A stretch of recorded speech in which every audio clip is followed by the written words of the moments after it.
I thought the dolls might like some sweet, gooey cannoli pastries, so stay tuned and see how fun and easy these are to make.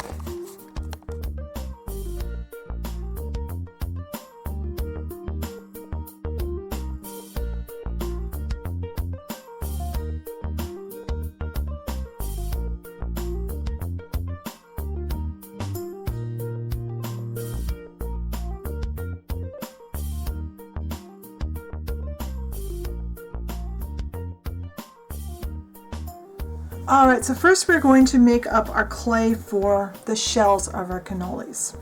And what we have 4 colors of clay. We have any white clay. I'm actually using original Sculpey, which I'll have a picture of the box, explain more about what that is in the blog post, but it's a less expensive, very soft clay. Any white clay will work.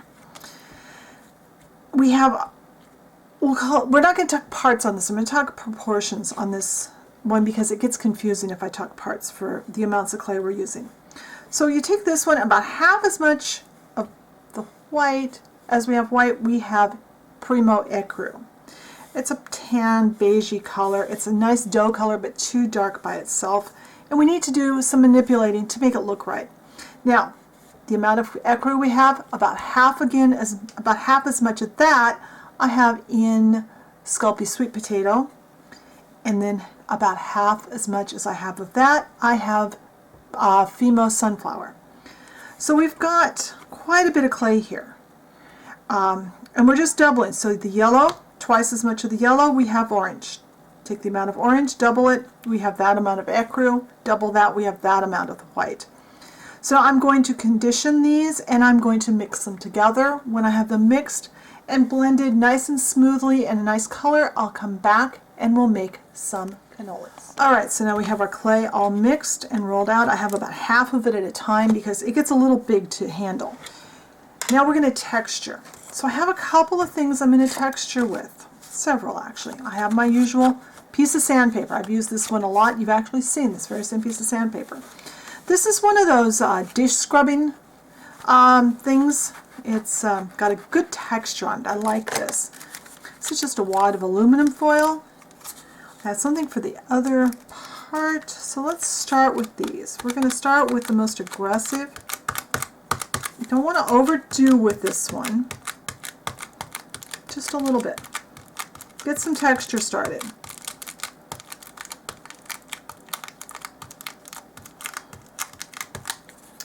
Now, go with this. We want a lot going on. We want this to look like it's been fried.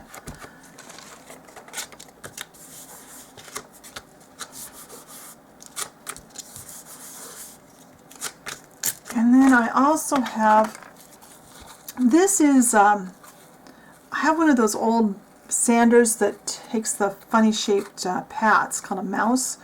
This is the little throwaway piece of one of the pads from that. So whatever you've got that you can give texture to this with. Alright, now, so we have, there's a lot going on there, texture-wise.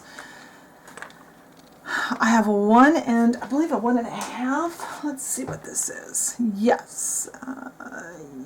Yeah, 1.5 inch round-ish cutter. It's supposed to be round. It's gotten smushed. I'm going to cut as many of these as I can. And then we need to form our cannolis over, just like in real life where you form them over a mold. I made a mold. Then this, no, not enough. Get this off the tray and out of my way. This will just go back through the pasta machine and we'll start all over again. Now, I have some dowels. I wanted 1/4 inch dowel. I didn't have any 1/4 inch dowel. I had 3/8 inch dowel. And I've covered it with a strip of aluminum foil. We want the aluminum foil on there so the clay will come off much easier that way. Now, take my clay knife. I'm running my clay knife as close to the to my work tile as I can. I don't want to lose my clay. We're going to wrap it around and we're going to bring those edges together. Now I have, this is just a black peppercorn from the kitchen. Oops. Hopefully you can see that. And I'm going to roll it around my edge of my clay. That's a really quick way, oops, to get a lot of texture.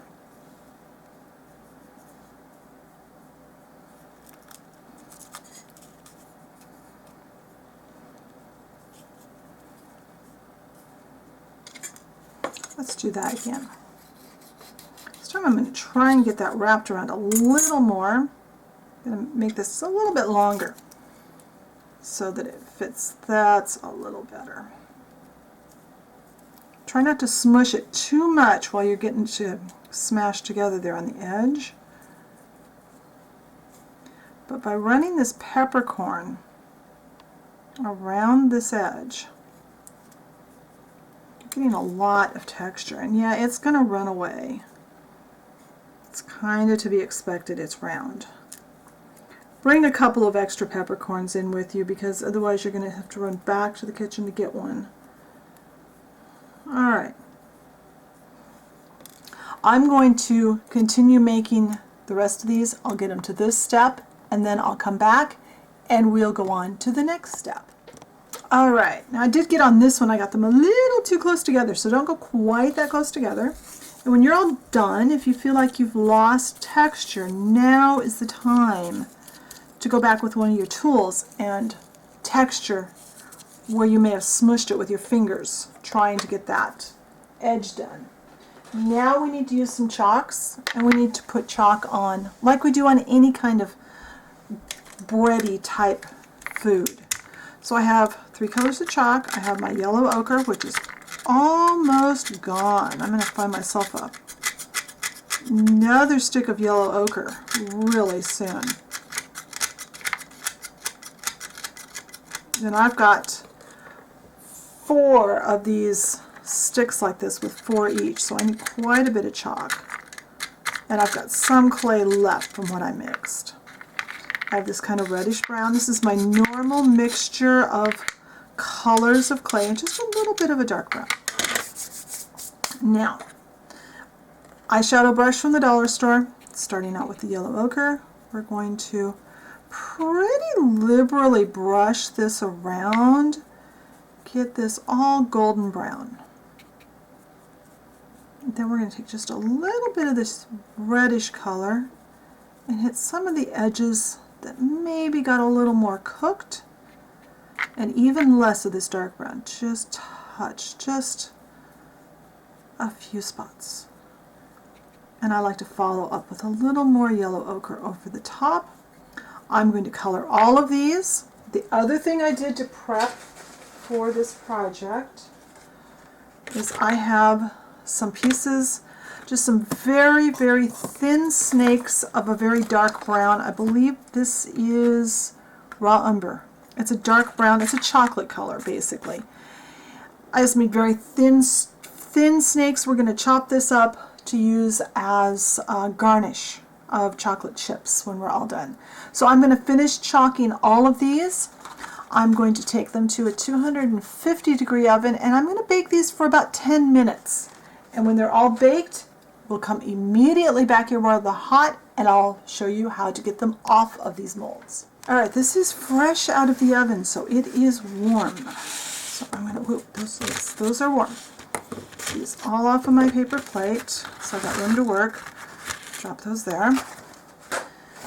Now, I have 2 paper towels. This has to be done immediately when these come out of the oven. And I'm kind of squeezing, whoop, because if these get cold, they're going to be more apt to break.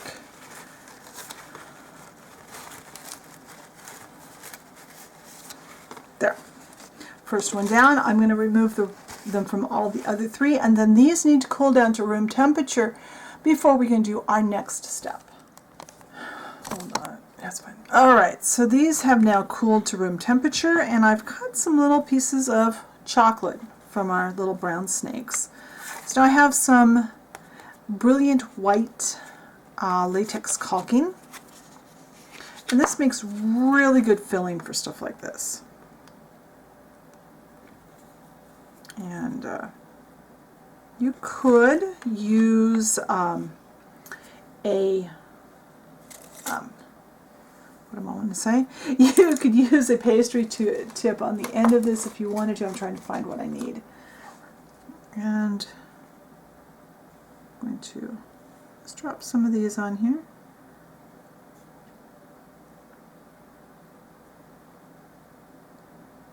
You can put as many or as few as you want of the chocolate.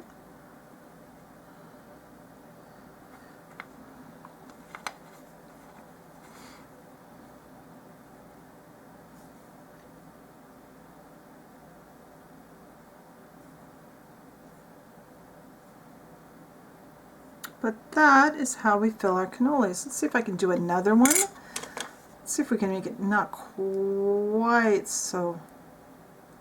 There, that looks better.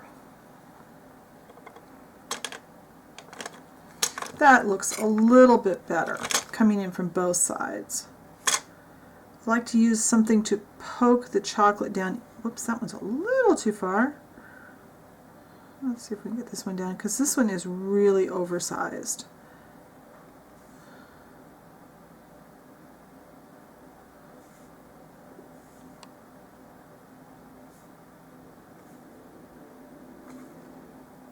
But you could use other things. You could make some clay cherries and put in here, or you could use some little glass beads.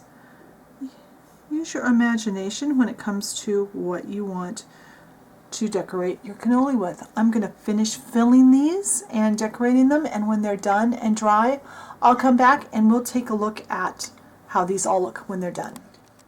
Alright, so these have dried overnight, and they need powdered sugar, because after all, what's a nice pastry without powdered sugar, right? So I dug out the white chalk from my set of chalks. I very seldom use white, but it was perfect for doing powdered sugar. We need to make it stick without having to shine under it, because we've got to be careful. Most glues will make a shiny surface. So what I've got a jar of matte Mod Podge. I'm going to take the lid off. I shook the jar to get some up on the lid. Put the jar to the side, and I've got a wet wipe. We'll need a wet wipe for this. Stick your finger barely on that lid and do this. Pinch back and forth till it gets really sticky. Wipe your thumb off, and then rub it just on the top. You really don't want to see much of that Mod Podge. Take a craft knife. Oops, I'm not under camera.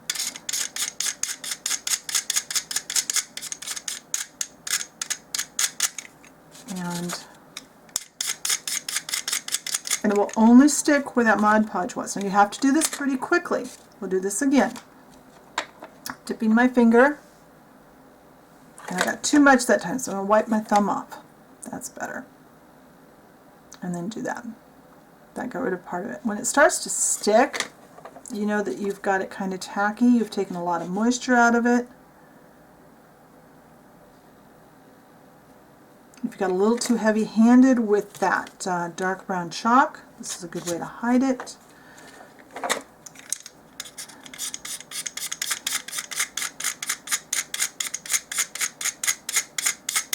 And because this is such a thin coat, it's not going to. So there. I got one more. I might as well do one more on camera because I did all the rest off camera. I did find I could do two, at the most I could reliably do two before the glue dried. So don't put glue on more than one or two at a time before you put the chalk on. And with practice, you can kind of make the chalk go where you want it to. Alright, then those need to sit and dry for a few minutes. So once they've had time to set up, just kind of blow and get any loose dust off. And then, move this plate out of the way. We have lots of cannolis for the dolls. I'm sure your dolls will love some sweet pastries. if you make them, and if you do, be sure and send me a photo. Be sure and check the blog post. I'll have some more details and a little story about why we are making cannolis today. If you haven't found the Facebook page, be sure and find my Facebook page for 18-inch dolls. The link is always in the video description, and I'll talk to you later. Bye.